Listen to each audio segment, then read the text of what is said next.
Reports I can confirm to you that some national oil companies in Tripoli are starting to evacuate their staff, mainly the expatriates. They're only leaving what we call the essential staff behind to manage the operations at the moment. And what is the situation in general in Tripoli, the capital, now? Well, we heard that there have been some clashes in some areas in Tripoli, although that unfortunately the state TV are still denying what is happening. But we have heard that in several areas in Tripoli there have been clashes and even fatalities, but we cannot confirm that at the moment. Are people in Tripoli able to see what's going on, the pictures that we're seeing from the east of the country? They can see that very well. The people in Tripoli and the west of Libya are very, very angry with what they are seeing. The Libyan brothers and sisters have been slaughtered in the east of Libya. They're not happy, and unfortunately, this regime is not learning from the mistakes happened in the countries neighboring Libya. These massacres happening in the east are just increasing the already growing anger and discontent with the regime. I can tell you now that although that the state Libyan TV are still reporting that the west of Libya is still in the support of the regime, that is not true. Yesterday in Riyadh, which is a very large city in the west of Libya, there have been demonstrations and there have been two people dead. In the Misrata as well, Zawiya, Zintan, Rajvan. All these cities, there have been demonstrations against the regime. So it sounds like things may be picking up in the western side of the country. How are people communicating? Are mobile and internet services working? Mobile services is still working. Internet, we have problems with the internet connection. Messaging service is down. Only the government are able to send messages. Most of these messages are threats to the Libyan people. They are still threatening the Libyan people to go outside in demonstrations against the regime. The other important update is I confirmed yesterday from several sources that there were planes landing in Tripoli carrying mercenaries, mainly from Central Africa.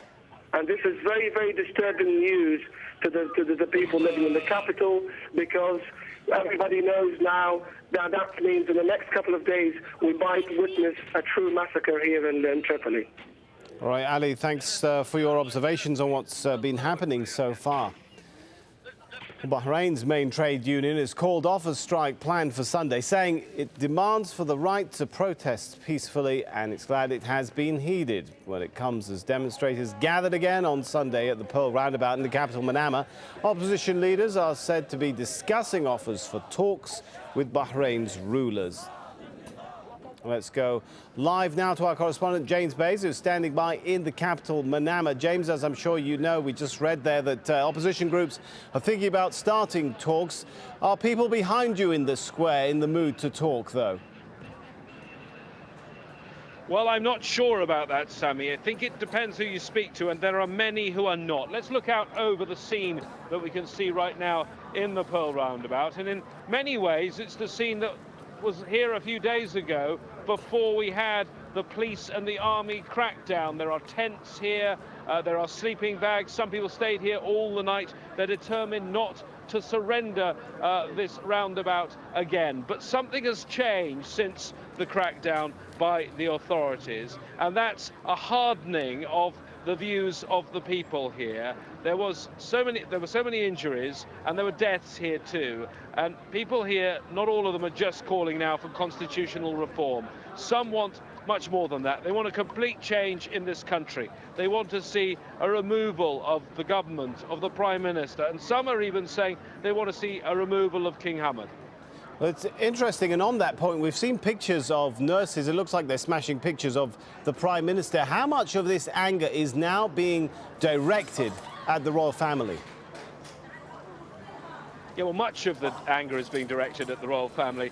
I can see a poster in that direction. You can't see it, with crosses across the three main rulers of this country: the Crown Prince and the King and the Prime Minister. The Prime Minister is, in many people's eyes, when you speak to them here, is a particular target because he's been running this country for some 40 years. There you are, that's the poster I was talking about. That's the sort of thing you are seeing here on the square right now. It's all being directed at the royal, not all being directed, but much of it being directed at the royal family. And that, I think, is a bit of a difference from a few days ago. And that is the result of the violence that we saw meted out by first the riot police when they cleared people from this roundabout, and then the army when people tried to come back to this roundabout, and the army actually fired at them with tear gas, rubber bullets, but also fired directly at the protesters with live rounds. One man still critically ill after that, Sammy.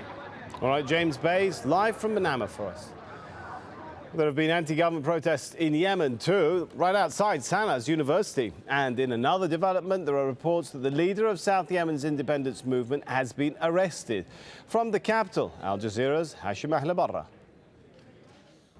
President Saleh had two messages to the pro-democracy protesters. One, he's ready to talk to them. Two, there's no way he can allow them to bring about change by taking to the streets. Let's listen to what he had to say. If the demands of the protesters are legitimate, we are ready to listen to their demands. We have to assume our responsibilities and courageously seek dialogue. It is the best way, not destruction or blocking the roads or killing people or targeting public and private properties. Here in the capital, Sana'a, thousands of students decided to start a sitting outside the campus of the university to enforce change. In the city of Taiz, which has become the epicenter of the pro-democracy movement, thousands are converging on the main streets to build up more momentum for their demands for President Saleh to go. In the city of Aden, a senior member of the secessionist movement has been arrested. Pro-independence calls are considered a red line here in the capital, Sana'a. The government has been saying over the last few days that calls for independence in the south won't be tolerated. Well, calls for anti-government protests are also being heard in Morocco. The would-be demonstrations are being largely organised online and include promotional videos like this one. The so-called 20th of February movement is planning rallies in 4 cities on Sunday, which it's billing as a day of dignity. The organisers want King Mohammed to dissolve parliament, hold new elections and hand over some of his powers. Well, Oman has increased the minimum wage for private sector workers by 43%. The country's official news agency reported the new minimum monthly salary will now be $520 and is widely seen as the government's response to a wave of pro-reform protests in the region. The nation's prices increased at their fastest pace in 4 months during December. Iranian state television news has issued a warning against opposition rallies due to be held on Sunday there. Messages posted on social media site Twitter say internet access has been restricted and that there's a heavy presence